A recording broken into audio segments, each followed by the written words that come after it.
ഈ കേരളത്തിലെ CPIM-ൻ്റെ നേതാക്കന്മാരെ കുറിച്ച് പറയുമ്പോൾ എനിക്ക് തോന്നുന്നു ഏറ്റവും ജനകീയനായ നേതാവ് ഏറമ്പാല കൃഷ്ണൻ നായനാർ എന്ന EK നായനാരാണ്. നായനാരുമായിട്ട് വലിയ സൗഹൃദമുണ്ടായിരുന്ന ഒരു മുതിർന്ന മാധ്യമ പ്രവർത്തകരാണ് സാർ. നായനാരെക്കുറിച്ച് സാറിൻ്റെ ഓർമ്മകൾ എങ്ങനെയാണ്? നായനാർ വളരെ ജനകീയനായ ആൾ ആയിരുന്നു, അക്കാര്യത്തിൽ സംശയമൊന്നുമില്ല. പ്രത്യേകിച്ച് സാധാരണഗതിയിൽ CPM നേതാക്കളിൽ നമ്മൾ കാണുന്ന ഈ ബലം പിടുത്തം എന്ന് പറയുന്നത് ആ സംഭവം അദ്ദേഹത്തിന് ഉണ്ടായിരുന്നില്ല. കാരണം സ്വാഭാവികമായി വരുന്ന നർമ്മമൊക്കെ പ്രകാശിപ്പിച്ച് പൂത്തിരി കത്തിച്ച് നടന്നിരുന്ന ഒരാളാണ് അദ്ദേഹം. പെട്ടെന്ന് ഈ പിന്നീട് പറയാൻ കഴിയുമോ എന്നറിയാത്തതുകൊണ്ട് ഈ നർമ്മത്തിൻ്റെ കാര്യത്തിൽ പെട്ടെന്ന് ഓർമ്മ വരുന്നൊരു കാര്യം പറയാം. ഒരുപാട് പത്രസമ്മേളനങ്ങളിൽ AKG സെൻറ്ററിൽ അദ്ദേഹം പാർട്ടി സെക്രട്ടറി ആയിരുന്ന കാലത്ത് ഞാൻ റിപ്പോർട്ട് ചെയ്തിട്ടുണ്ട്. കാരണം ഈ ഇടതുപക്ഷ കാര്യങ്ങളുടെ ചുമതല പത്ര ഓഫീസിൽ എനിക്കായിരുന്നുകൊണ്ട് അത് മുഴുവൻ EMSൻ്റെ അവിടുത്തെ പ്രാദേശികമായി 2 ദിവസം കൂടുമ്പോഴൊക്കെ നടക്കുന്ന പ്രസംഗങ്ങളൊക്കെ റിപ്പോർട്ട് ചെയ്തിരുന്നത് ഞാനാണ്. അപ്പോൾ ഒരു ദിവസം ഒരു സാധാരണ അദ്ദേഹം പത്രസമ്മേളനത്തിൽ എന്തെങ്കിലും കുഴപ്പം പിടിച്ച ചോദ്യം അന്ന് ഈ TV-യിലൊന്നും ലൈവായിട്ടൊന്നും അങ്ങനെ വരുന്നില്ലല്ലോ. ഈ അടിച്ചിരുത്താൻ വേണ്ടി മാനസികമായി തന്നെ ലേഖകനെ തകർക്കാൻ വേണ്ടി അദ്ദേഹം സാധാരണ ഈ ലേഖകന്മാരോ ഏതോ പറയും, നിന്നെപ്പറ്റി നിൻ്റെ അച്ഛനമ്മമാരെ ആലോചിക്കുന്നതിന് മുമ്പേ ഞാൻ തുടങ്ങിയ പണി എന്ന് പറയും. അങ്ങനെ എന്തോ ഒരു പത്രസമ്മേളനം കഴിഞ്ഞിട്ട് അങ്ങോട്ട് ചോദിക്കേണ്ട ഘട്ടം വന്നപ്പോൾ ഒരു ലേഖകൻ എന്തോ ഒരു ചോദ്യം ചോദിച്ചു അദ്ദേഹത്തിനോട്. അപ്പോൾ അദ്ദേഹം പറഞ്ഞു, ഇങ്ങനെ ചോദിച്ചാൽ പറ്റില്ല, അത് അബ്സ്ട്രാക്റ്റായിട്ട് ചോദിച്ചു കഴിഞ്ഞാൽ ഞാൻ എന്താണെന്ന് വെച്ചാൽ ഉത്തരം തരാം. അദ്ദേഹം ഈ അബ്സ്ട്രാക്റ്റായി എന്നുള്ള ഉദ്ദേശിച്ചത് എന്തോ കൃത്യമായി വ്യക്തതയോടെ എന്നുള്ള അർത്ഥത്തിലാണ് എന്ന മട്ടിലാണ് ഇങ്ങനെ പറഞ്ഞത്. അദ്ദേഹവുമായി ഈ ബന്ധം വരുന്നത് എങ്ങനെയാണെന്ന് വെച്ചാൽ KR ചുമ്മാർ മരിച്ചു കഴിഞ്ഞപ്പോൾ 1994 കോട്ടയത്ത് നിന്ന് തിരുവനന്തപുരത്തേക്ക് എനിക്ക് സ്ഥലം മാറ്റമായി. അത് കഴിഞ്ഞ് അദ്ദേഹത്തിൻ്റെ ജീവിതകഥയിലൊക്കെ കേരള കൗമുദിയിൽ പണ്ട് അദ്ദേഹം സബ് എഡിറ്ററായിരുന്നു. അതൊരു കളവല്ലേ സാർ? കാരണം ഞാൻ കേട്ടിട്ടുള്ള പറയാം, അദ്ദേഹം കയ്യൂർ കേസിൽ പ്രതിയായിരുന്നു. അന്ന് മലബാറും കൊച്ചിയും തിരുവിതാംകൂറുമാണ് ഉണ്ടായിരുന്നത്. അപ്പോൾ മലബാറിൽ ഈ കയ്യൂരിലെ പോലീസുകാരനെ പുഴയിൽ ചാടിയ പോലീസുകാരനെ കല്ലെറിഞ്ഞ് അയാൾ മുങ്ങി മരിച്ചു എന്നാണല്ലോ കേസ്. അദ്ദേഹം അതിലുള്ള ബാക്കി എല്ലാവരും തൂക്കിക്കൊന്നു. നായനാർ അവിടെ നിന്ന് ആ രാജ്യം കിടന്ന് കൊച്ചി രാജ്യവും കിടഞ്ഞ് തിരുവിതാംകൂറിലെത്തി. തിരുവിതാംകൂർ കേരളമോദി പത്രാധിപരായിരുന്ന പത്രാധിപർ CB കുഞ്ഞിരാമനെ അല്ല പത്രാധിപർ സുകുമാരനെ കാണുന്നു. പത്രാധിപർ സുകുമാരൻ ഇദ്ദേഹം ഈ കേസിലെ പ്രതിയാണ് എന്ന് അറിഞ്ഞുകൊണ്ട് തന്നെ, പത്രാധിപർ കോൺഗ്രസ്സുകാരനായിരുന്നു, കോൺഗ്രസിൻ്റെ ഗാന്ധി തൊപ്പിയൊക്കെ വെക്കുന്ന കോൺഗ്രസ്സുകാരൻ, ഇയാൾ പോലീസുകാരനെ കൊന്ന കേസിലെ പ്രതിയായ കമ്മ്യൂണിസ്റ്റുകാരനാണ് എന്ന് അറിഞ്ഞുകൊണ്ട് തന്നെ തൻ്റെ സ്ഥാപനത്തിൽ ജോലിക്കെടുത്തിട്ട് സുകുമാരൻ എന്നുള്ള പേര് എന്നിട്ട് അദ്ദേഹത്തിന് കമ്പോസിങ്ങിലാണ് ഏൽപ്പിച്ചതെന്നാണ് എൻ്റെ അറിവ്. കാരണം ഞാനും ഒരു കേരളമോദിക്കാരനാണല്ലോ. അപ്പോൾ എന്നിട്ട് പക്ഷെ പിന്നീട് അദ്ദേഹം പറഞ്ഞു, ഞാനും സബ് എഡിറ്റർ ആയിരുന്നു എന്നൊക്കെ മേനി പറയാറുണ്ട്. നീ ഏത് കടലാസിലാടാ, നീ ജനിക്കും മുമ്പ് ഞാൻ തുടങ്ങിയാണെന്നൊരു തള്ള് വ്യാപകമായി നായനാർ നടത്തിയിട്ടുണ്ട്. കള്ളമല്ലേ ഇത്? സബ് എഡിറ്റർ ആയിരുന്നു ആയിരിക്കാനാണ് സാധ്യത. കാരണം അന്നത്തെ അദ്ദേഹത്തിന്റെ യോഗ്യത വെച്ച് അദ്ദേഹത്തിന് ഒരു പത്ര ഓഫീസിൽ നമ്മൾ യോഗ്യതയൊക്കെ നോക്കിയിട്ടാണല്ലോ ചെയ്യുക. വലിയ ആളുകളെ തന്നെ പ്രൂഫിലും കമ്പോസിങ്ങിലുമാണ് എടുക്കുന്നത്. അത് അവരുടെ ഒരു ലാംഗ്വേജിലാണ്, ഭാഷയിലാണ് അവരുടെ വ്യുൽപ്പത്തിയെങ്കിൽ. മാത്രമല്ല സാർ, അധികം എക്സ്പോസ്ഡ് ആവാത്ത ജോലിയിൽ വേണം ഈ ബ്രിട്ടീഷുകാരുടെ നോട്ടപ്പുള്ളിയായ ആളെ ഇരുത്താൻ. ഒരു ജേർണലിസ്റ്റിക് പ്രൊഫഷനിൽ ഇട്ടാൽ കൂടുതൽ എക്സ്പോഷർ കിട്ടും. അപ്പം അതുകൊണ്ട് ആളുകളെയൊക്കെ പോയി കാണേണ്ടി വരും. അതുകൊണ്ട് ഉറപ്പായും പ്രൂഫിലോ കമ്പോസിങ്ങിലോ ആണ്. അത് മറ്റുള്ളവർ കാണുന്നില്ലല്ലോ, ആയിരിക്കാനാണ് സാഹചര്യ തെളിവുള്ളത്. അതെ, അത് ആ ഭാഗം അങ്ങനെ വിശദീകരിച്ചതിന് നന്ദി. നമ്മളിപ്പോ ഓരോ കാര്യങ്ങൾ ശരിയാക്കി വരികയാണ്. അതെ, EMSന്റെ സ്വത്ത് ഇങ്ങനെ അല്ല, അത് നയനാരുടെ വൈശിഷ്ടത്തിന് അതൊരു കുറവൊന്നുമല്ല. അങ്ങനെ പറഞ്ഞെങ്കിൽ അതും നയനാരുടെ ഒരു വ്യക്തിവൈശിഷ്ട്യം, അദ്ദേഹത്തിന് എന്റെ വ്യക്തിവൈശിഷ്ട്യം പറയാൻ വേണ്ടിയിട്ടാണ്, നമ്മൾ അല്ലാതെ എന്നെ പറ്റി പറയാനല്ല ഞാനിത് ഉപയോഗിക്കാൻ പോകുന്നത്. അതെ. അപ്പൊ അദ്ദേഹം അന്ന് അങ്ങനെ സുകുമാരൻ എന്നൊക്കെ പറഞ്ഞ് ജോലി ചെയ്യുന്ന കാലത്ത് ശംഖുമുഖം ബീച്ചില് കുളത്തുങ്കൽ പോത്തൻ, അവിടുത്തെ വലിയ മറ്റേ ഹരിപ്പോത്തന്റെയും പ്രതാപ് പോത്തന്റെയും ഒക്കെ പിതാവ്, കുളത്തുങ്കൽ പോത്തന് നന്തങ്കോട് വലിയ ബംഗ്ലാവൊക്കെ ഉണ്ട്. ഞാൻ അവിടെ പോയിട്ടുണ്ട് ഒരിക്കൽ ഹരിപ്പോത്തനെ കാണാൻ വേണ്ടിയിട്ട്. അപ്പോൾ ആ കാലത്ത് കുളത്തുങ്കൽ പോത്തൻ ഈ കമ്മ്യൂണിസ്റ്റ് അനുഭാവിയായ ഒരാളാണ്, ഫിനാൻഷ്യറും ഒക്കെയാണ് പാർട്ടിയുടെ എന്നൊക്കെയാണ് ഈ വിശദീകരണം പാർട്ടിയുടെ ഭാഗത്തു നിന്നുണ്ടായിട്ടുള്ളത്. ആ ഭാഗത്ത് വിശദീകരണം വേണ്ടതുണ്ടോ എന്ന് എനിക്കറിയില്ല.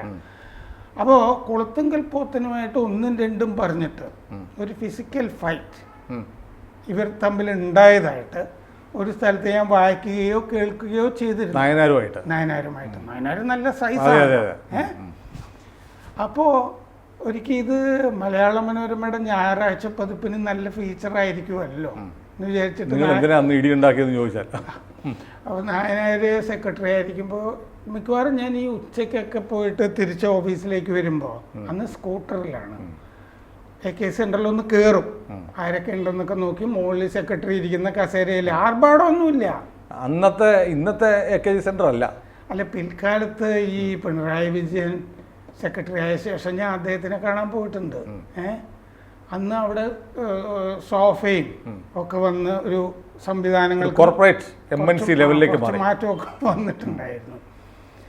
അദ്ദേഹം ആദ്യം സെക്രട്ടറി ആയപ്പോൾ അവിടെ ഇരുന്നിരുന്ന കസേര ഇപ്പുറത്തേക്കാക്കി ചെറിയ മാറ്റേ ഉണ്ടായിരുന്നുള്ളൂ. പിന്നീട് ഞാൻ കാണുമ്പോൾ കുറച്ചുകൂടി കുഷനും സാധനങ്ങളും ഒക്കെ വന്നിട്ടുണ്ടായിരുന്നു. ഒരു ചെറിയ കോർപ്പറേറ്റ്, വളർന്നു വരുന്ന ഒരു കോർപ്പറേറ്റ് സ്ഥാപനത്തിൻ്റെ ഒരു മട്ടിലേക്ക്. അപ്പോൾ അദ്ദേഹത്തിൻ്റെ അടുത്ത് പോയി അന്ന് സംസാരിച്ചു. പുള്ളി ആ ഭാഗമൊക്കെ വിശദീകരിച്ചു. അങ്ങനെ ഒരു ഫിസിക്കൽ ഫൈറ്റിൻ്റെ അത്രയും അങ്ങ് എഴുതണ്ട എന്നുള്ള മട്ടിൽ എന്തോ പറഞ്ഞു. ഈ വാക്ക് തർക്കം, പ്രത്യേക ആക്ഷൻ ഒന്നും കാണിച്ചിട്ടില്ല പുള്ളി. ഏക്ഷൻ അത് മാതൃഭൂമിയിലൊക്കെ പണ്ട് ഗവൺമെന്റ് എന്ന് എഴുതുമല്ലോ. ഇപ്പോ നമ്മുടെ AK ബാലൻ സംസാരിക്കുമ്പോൾ മാതൃഭൂമിയുടെ അങ്ങനെ ഏക്ഷനൊന്നുമില്ല. അദ്ദേഹം കാര്യമാത്ര പ്രസക്തമായിട്ട് അത് പറഞ്ഞു, നമ്മൾ എഴുതി. അത് കഴിഞ്ഞ് ഞാൻ അദ്ദേഹത്തിന് ഒരു കാർഡ് ഇട്ടു. അത് ഇഷ്ടപ്പെട്ടിരിക്കും എന്ന് വിചാരിക്കുന്നു എന്ന് പറഞ്ഞിട്ടൊരു വരി. സാധാരണ ഞാൻ അങ്ങനെ എഴുതാറില്ല ആർക്കും. അത് കഴിഞ്ഞപ്പോൾ എനിക്കൊരു മറുപടി വന്നു. ആ മറുപടി പിന്നീടുള്ള ഈ പത്രക്കുറിപ്പ്, AKG സെന്ററിൽ നിന്നുള്ള പത്രക്കുറിപ്പിന്റെ കൈയക്ഷരം, നല്ല ഭംഗിയുള്ള കൈയക്ഷരം കണ്ടിട്ട് എനിക്ക് മനസ്സിലായി അവിടെ S രാജേന്ദ്രൻ ഓഫീസ് സെക്രട്ടറി. അതെ, ആ രാജേന്ദ്രന്റെ കൈയക്ഷരം ഒരു സ്വന്തം ആളായിരുന്നു ആദ്യകാലത്ത്. ആ കൈയക്ഷരമാണ്. അപ്പോൾ അത് കുഴപ്പമൊന്നും ഉണ്ടായിരുന്നില്ല. പക്ഷേ ഒരു ഗ്ലാസ് പാലിൽ ഒരു വിഷം ചേർത്തതുപോലെ ആയിരുന്നു അതിന്റെ അവസാനത്തെ വാചകം എന്ന് പറഞ്ഞു. ഞാൻ സാധാരണ ഒരു കുത്ത് എപ്പോഴും ഉണ്ടാവുമല്ലോ. അത് മനോരമയുടെ ഒരു പ്രയോഗമാണ്. പാല് നിറച്ച് വെച്ചിട്ട് ഒരു തുള്ളി വിഷം ചേർത്താൽ പിന്നെ കുടിക്കാൻ പറ്റുമെന്നുള്ളത്. അപ്പോൾ അങ്ങനെ ഒക്കെയാണ് ഇത് തുടങ്ങുന്നത്.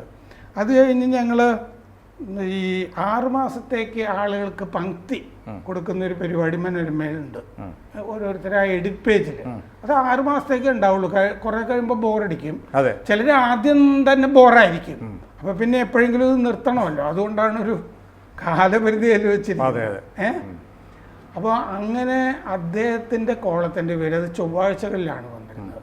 നേരെ ചൊവ്വേ എന്നാണ്. ആ ചൊവ്വയും കൂടി ചേർത്തിട്ടുള്ള ഒരു പേരാണ്. അതിപ്പോ മനോരമ ചാനലിൽ അങ്ങനെ ഒരു പരിപാടിയുണ്ട്, നേരെ ചൊവ്വ അഭിമുഖ പരിപാടി. അതിൽ പറയാതെ വയ്യ എന്ന് പറഞ്ഞൊരു സംഗതി വരുന്നുണ്ട്. അത് മനോരമ പത്രത്തിന്റെ എഡിറ്റ് പേജിൽ ഞാൻ തുടങ്ങിയിരുന്ന ഒരു എന്റെ ഒരാൾക്ക് സ്ട്രോങ് ആയിട്ട് പറയാനുള്ളത് വേറെ വേറെ ആളുകൾക്ക്, VM സുധീരൻ, ശ്രീകുമാരൻ തമ്പി, അങ്ങനെ പല ആളുകളും ഇല്ലേ. അതിപ്പോ അവർ ചാനലിലെടുത്തു. അതിനെ കുറിച്ചുള്ള ട്രോളൊക്കെ ചൊറിയാതെ വയ്യ എന്നാണ് ഇപ്പൊ. അത് ശരി, അതങ്ങനെ നടക്കട്ടെ. അപ്പോൾ ഇദ്ദേഹത്തിന്റെ കോളം നേരെ ചൊവ്വ എന്നുള്ളത് എല്ലാ ആഴ്ചയും പോയി എഴുതിക്കൊണ്ടിരുന്നത് ഞാനാണ്.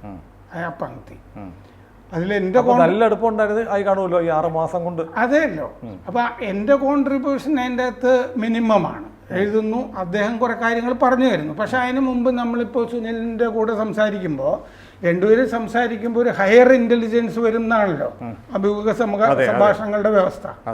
അപ്പോൾ അദ്ദേഹം ചിലത് പറയും നമുക്ക് ഇന്ന് ഇതെടുത്താലോ അതെടുത്താലോ, അങ്ങനെ ചർച്ചകളിൽ കൂടിയാണ് ആ കോളം ഉണ്ടായിക്കൊണ്ടിരുന്നത്. അതൊരു പോപ്പുലർ കോളം ആയിരുന്നു. അതെ അതെ. അപ്പോൾ അങ്ങനെ പിന്നെ എനിക്ക് ഏത് സമയത്തും വിളിക്കാവുന്ന തരത്തിലുള്ള ബന്ധം, കുടുംബവുമായിട്ട് ബന്ധം ഒക്കെ വരുന്നുണ്ട്.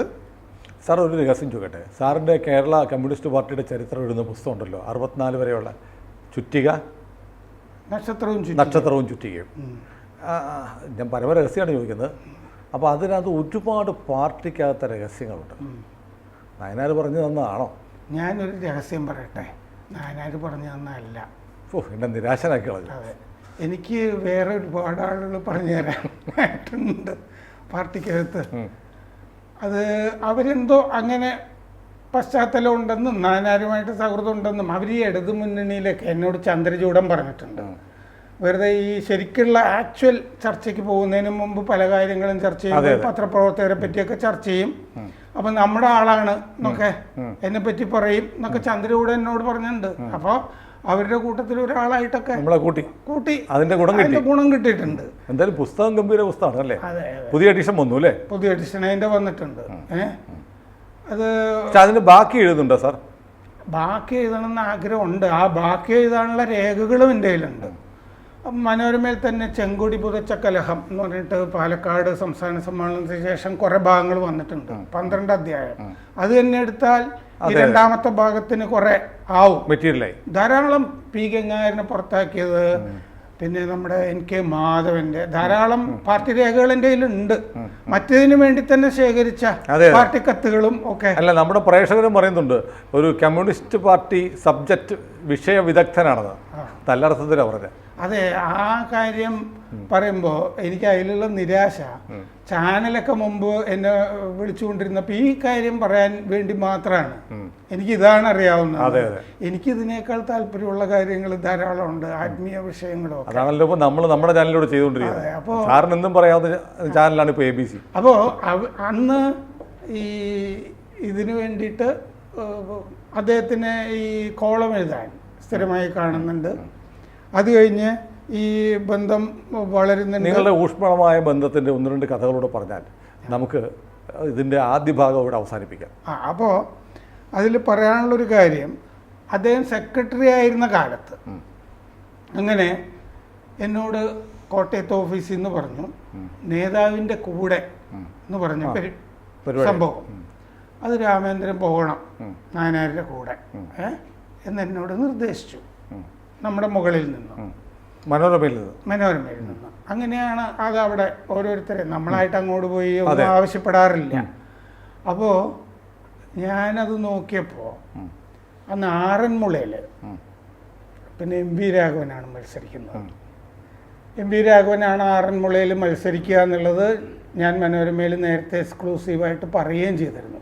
അതിൻ്റെ കാരണങ്ങളൊക്കെ പറഞ്ഞിരുന്നു. കാരണം അവിടെ അതുവരെ UDF മാത്രമാണ് ജയിച്ചിട്ടുള്ളത്. UDFൻ്റെ ഷുവർ സീറ്റാണ്. അതുകൊണ്ട് ഒറ്റ സീറ്റല്ലേ അവർക്കുള്ളൂ, ആറന്മുള എടുക്കുന്നു എന്ന് പറഞ്ഞിട്ട് പത്രത്തിൽ വന്നിട്ടാണ് മറ്റേ ഘടകകക്ഷികളൊക്കെ അറിയുന്നത് UDFൻ്റെ. അപ്പോൾ നായനാരുമായിട്ട് ഞാൻ ഇത് ഫിക്സ് ചെയ്തു. സഖാവ് ആറന്മുളയ്ക്ക് പോകുമ്പോൾ എന്നോട് പറയണം, ഞാനും വരാം എന്ന് പറഞ്ഞിട്ട്. അല്ല, അതിന് മുമ്പ് ഒരു ദിവസം പാർട്ടിയിൽ ചർച്ച നടക്കുന്നു. അതാണ് ഞാൻ പറയാൻ വന്നത്. പാർട്ടിയിൽ ഈ സ്ഥാനാർത്ഥി നിർണയത്തിന് വേണ്ടിയിട്ടുള്ള ചർച്ചകൾ നടക്കുന്നു. അപ്പോൾ നായനാർ AKG സെൻറ്ററിലെ ക്യാൻറ്റീനിൽ നിന്നും ഭക്ഷണം കഴിക്കില്ല. അതെന്തുകൊണ്ടാണെന്ന് നമുക്കറിയില്ല. ചിലപ്പോൾ ആരോഗ്യപരമായ കാരണങ്ങളാകാം. ഉച്ചയ്ക്ക് അദ്ദേഹം എന്ത് ചർച്ച ഉണ്ടെങ്കിലും ഭക്ഷണം കഴിക്കാനായിട്ട് വീട്ടിൽ വരും. അപ്പോൾ വീട്ടിൽ അദ്ദേഹത്തിന് കൃഷ്ണൻ എന്ന് പറഞ്ഞിട്ടൊരു പാചകക്കാരനോ ഒക്കെ ഉണ്ട്. അപ്പോൾ ഞാൻ ഉച്ചയ്ക്ക് വീട്ടിൽ ചെന്നു. അപ്പോൾ നീ വാ എന്നൊക്കെ പറഞ്ഞിട്ട് ഉച്ചയ്ക്ക് ഭക്ഷണം കഴിക്കാൻ ഇരിക്കുമ്പോൾ ഞാൻ ഈ സ്ഥാനാർത്ഥികൾ ആരൊക്കെയാണ് എന്നുള്ള ചർച്ച അദ്ദേഹമായിട്ട് എല്ലാം ഇങ്ങോട്ട് പറഞ്ഞു തരുന്നില്ല.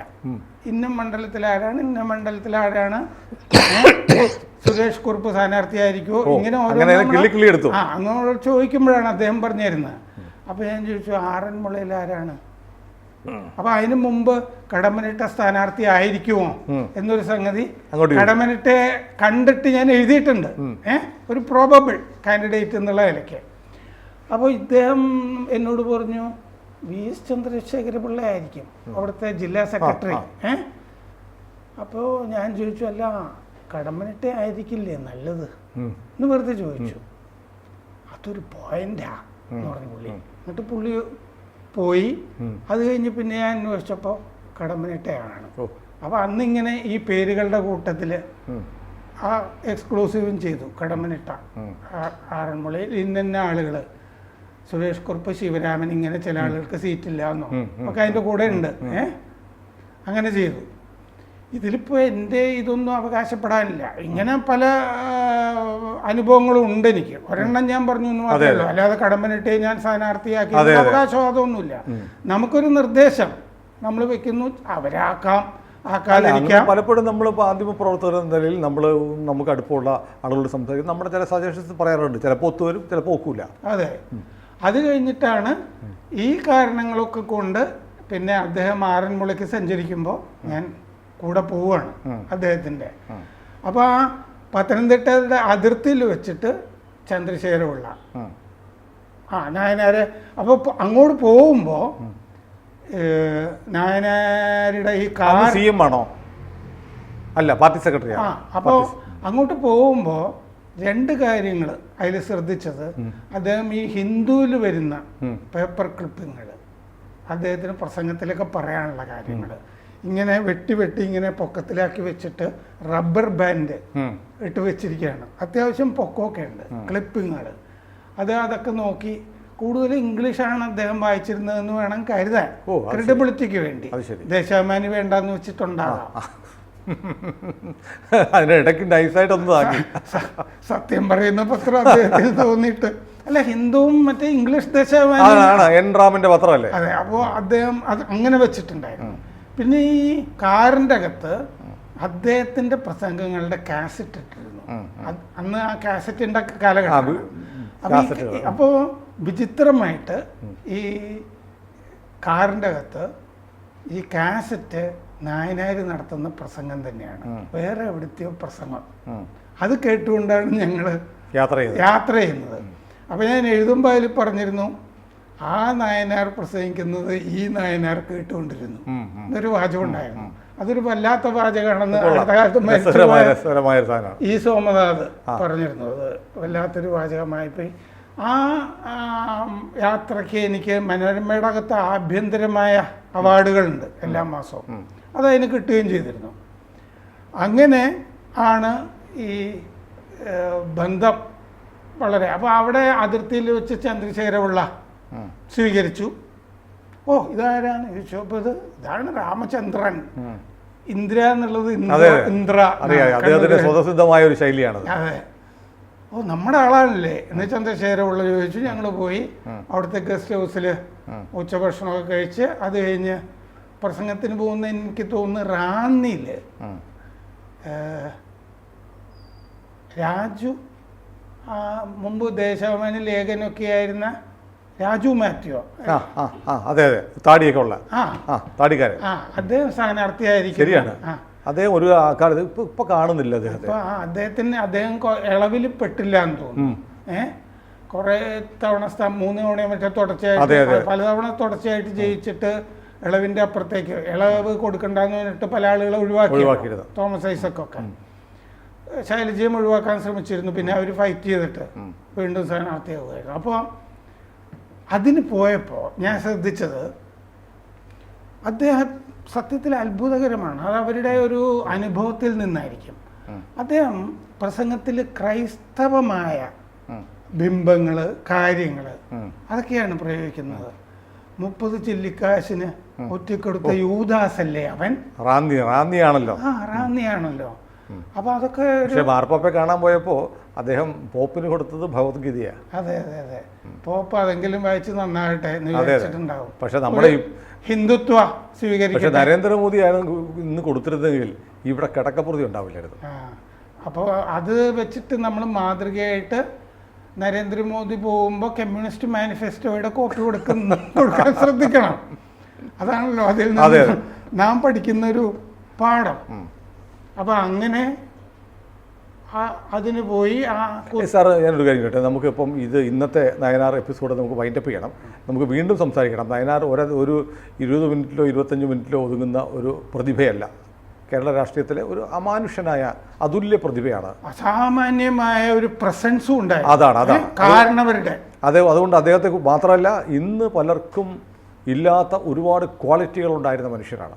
ആളുകളോട്, പൊതുജനങ്ങളോട്, സാധാരണക്കാരോട് എങ്ങനെയൊക്കെ പെരുമാറണം എന്നതിൻ്റെ ഒരു എക്കാലത്തെയും ഒരു ടെക്സ്റ്റ് ബുക്കാണ് ഇ കെ നയനാർ. അതാണ് ഒറ്റ വാക്കിൽ ഇ കെ നയനാരെ സാറൊന്ന് നിർവചിച്ചാൽ നമുക്കിത് വൈൻഡപ്പ് ചെയ്യാം.